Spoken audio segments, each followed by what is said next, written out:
Hello, hello. Welcome to today's insight on a wonderful life. And today's episode is brought to you from my morning drive to the pool. I was actually deciding to go very early in the morning. The plan was to wake up at 7, head out 7:30. I'm still getting over some jet lag. From Bali, it seems, 3-hour difference. I ended up heading out at 8:30, and I seem to have gotten used to this flow of life where I'm gonna do what I want when I want. And I've forgotten that 8:30 a.m. is the peak hour here in Sydney, and so of course I drive out and then see the longest line of cars that I've ever seen since living here. Well, having been brought up here for 20 years, and I'd never seen the line of cars stretch as far back as I did.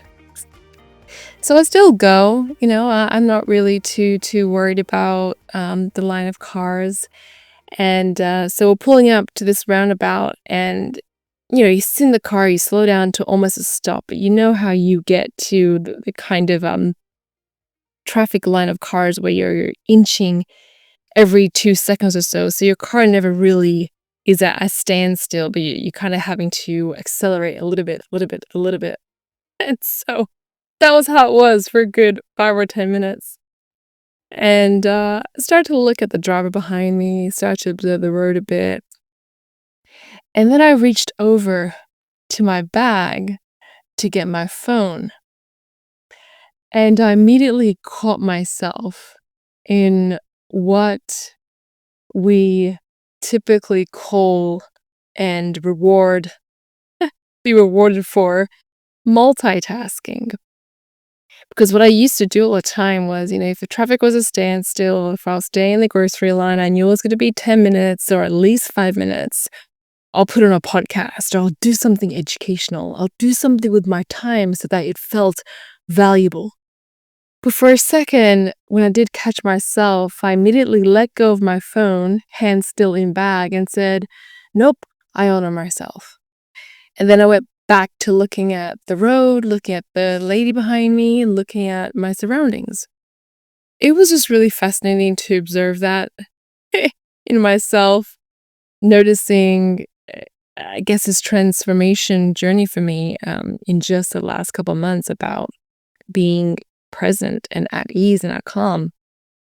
But what was even more fascinating was how quickly we have become wired to believe that a great way of going through life and to feel good about it is if we can multitask, is if we can make our time more valuable by doing more by the hour and by the minute. Like, as soon as there is a space to do nothing, we feel this urge to fill it with doing something, because that's the only way we're going to feel good about ourselves or feel like we're making any progress.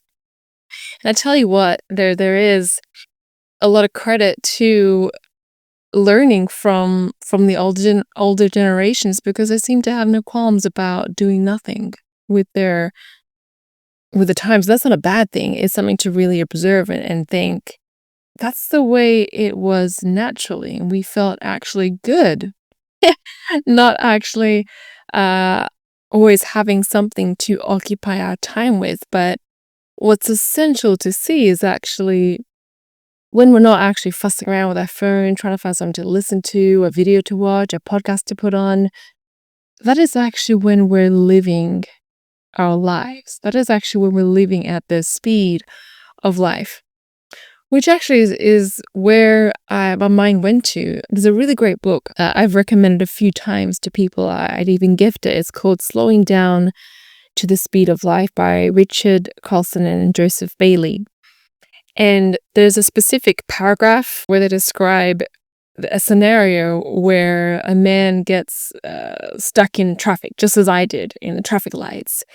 And there were two options. He could either sit there and react and get all angry that he's going to be late for work and there's always traffic and there's people in his way and he's looking at the watch and time is sped up in his mind, so he starts to feel stressful about it and more reactive. The other option he could take was to respond to that and think, oh, okay, I've got some time to chill out, sit back, relax. I'll put on some tunes that I like to hear. I never get the chance to really slow down at this and have time to myself in the car. This is nice. So I felt like I was living the live version of that paragraph as I sat in the car. And what's interesting is there's a lot of talk out there about, lessons anyway, that whatever you think is your choice. Like being angry or being reactive is a choice. But I didn't even go there. I think I just encountered a situation and saw the fact of life that there was traffic and just thought, well, what do I want to do with that? What do I want to do with that? And I just decided that I wanted to enjoy it. So then I drove the rest of my way to the pool and I recalled something I read in a book, that the only job of the mind is to take us away from the present. So the mind is either conjuring up memories from the past and making stories from it, or it's imagining future scenarios, imagining what could happen in the future and then analyzing that. But when we're present, when we're in the moment, all the stories and analytical thinking about the future kind of just dissolves and drops away. And we're just then left with inner wisdom.